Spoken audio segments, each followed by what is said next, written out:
নমস্কার বন্ধুরা, এই মুহূর্তে আপনাদের সকলের জন্য একটি বিরাট সুখবর দিল পর্ষদের তরফ থেকে। বর্তমানে নাম্বার বাড়া নিয়ে আরও একটা পদক্ষেপ এগোলো এবার পর্ষদ। শিক্ষক শিক্ষিকারা যে নাম্বার ইনপুট করছে অনলাইনে, সেই নাম্বারে অনেক ভুলভ্রান্তি কিন্তু বর্তমানে আছে এবং সেই জন্য পর্ষদ পুনঃমূল্যায়নের জন্য আরও 2 দিন সময় দিয়েছে। 16 তারিখ থেকে শুরু করে 18 তারিখ পর্যন্ত এই সময় বেঁধে দিয়েছে পর্ষদ, যেখানে যে সমস্ত ছাত্রছাত্রীদের নাম্বারে গরমিল ধরা পড়েছে, যে সমস্ত নাম্বার কম এসছে, সেখানে তাদের নাম্বার ভালো করে যাচাই করে আবার নাম্বার বসাতে হবে। কারণ 2024 সালে পর্ষদের তরফ থেকে এবং মাননীয় মুখ্যমন্ত্রী মমতা বন্দ্যোপাধ্যায়ের তরফ থেকে জানানো হয়েছে কোনো ছাত্রছাত্রীর নাম্বার যাতে কোনোভাবে কাটা না যায় এবং খাতা রিভিউ বা খাতা স্ক্রুটিনি করতে দিতে না হয়, সেই বিষয়ের উপর বিশেষ করে জোর দিয়েছে। তাই পর্ষদের তরফ থেকে আগেভাগেই এই পুনঃমূল্যায়নের সিদ্ধান্ত নিয়েছে এবং সেই পুনঃমূল্যায়নের ফলে আপনাদের নাম্বার কিন্তু আবার বাড়িয়ে দেওয়া হচ্ছে এবং সেখানে স্পষ্টত জানানো হয়েছে এপ্রিলে মাধ্যমিকের রেজাল্ট, লাখো লাখো পরীক্ষার্থীকে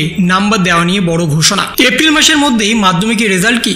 সোমবার শিক্ষকদের উদ্দেশ্যে পরীক্ষার্থীদের খাতায় নম্বর সংশোধনের শেষ দিন ধার্য করল পর্ষদ। মাধ্যমিকের নম্বর সংশোধন করতে ফের পরীক্ষকদের সুযোগ দিল মধ্যশিক্ষা পর্ষদ। একাধিক পরীক্ষার্থীর নম্বর হেরফের রয়েছে বলে মূল্যায়নে ধরা পড়েছে। তার জেরেই ফের অনলাইনে নাম্বার পুনঃমূল্যায়ন করতে নির্দেশ দিয়েছে পর্ষদ। মূলত ত্রুটিমুক্ত নম্বর ছাত্রছাত্রীদের দেওয়ার জন্য এই পদক্ষেপ করল পর্ষদ। আগামী 16 এপ্রিল সকাল 6টা থেকে, অর্থাৎ আজকে সকাল 6টা থেকে 18 এপ্রিল দুপুর 2টো পর্যন্ত এই সুবিধা দিয়েছে পর্ষদের তরফে। মূলত কোন কোন পরীক্ষার্থীর নম্বর নিয়ে অভিযোগ রয়েছে, সেই পরীক্ষার্থীর উত্তরপত্র ফের মূল্যায়ন করার নির্দেশ দিয়েছে পর্ষদের তরফে। পুনঃমূল্যায়নের সময় যদি দেখা যায় কোনো পরীক্ষার্থীকে বঞ্চিত করা হয়েছে, তাহলে পরীক্ষককে পরীক্ষার্থীর খাতায় প্রয়োজনীয় নম্বর দিতে হবে, অনলাইনে এই নম্বর দিতে হবে। এর জন্য 5 দফায় নির্দেশ দিল পর্ষদ। মে মাসের দ্বিতীয় সপ্তাহের মধ্যেই মাধ্যমিকের ফলাফল ঘোষণা হতে পারে। তার জেরেই তড়িঘড়ি নির্দেশ দিয়েছে পর্ষদের তরফ থেকে। মধ্যশিক্ষা পর্ষদের সূত্রে খবর,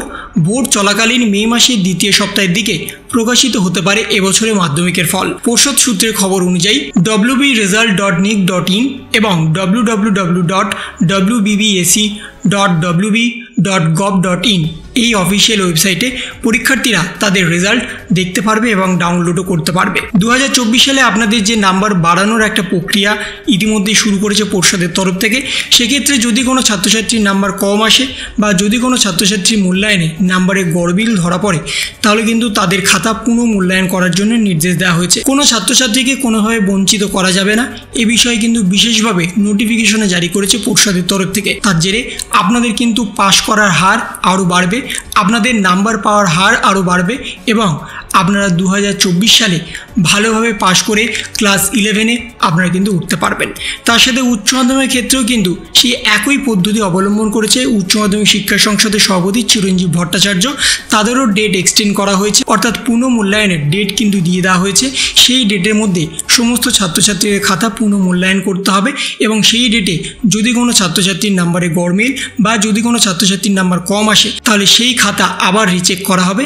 তার ফলে তাদের নাম্বার বাড়িয়ে আবার সেটাকে অনলাইনে আপলোড করা হবে। এই নির্দেশিকা ইতিমধ্যেই জারি করে দেওয়া হয়েছে। তো এই ছিল একটা ছোট্ট ইনফরমেশন আপনাদের সকলের জন্য।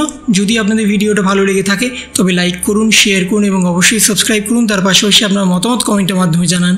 ভালো থাকুন, সুস্থ থাকুন, ধন্যবাদ।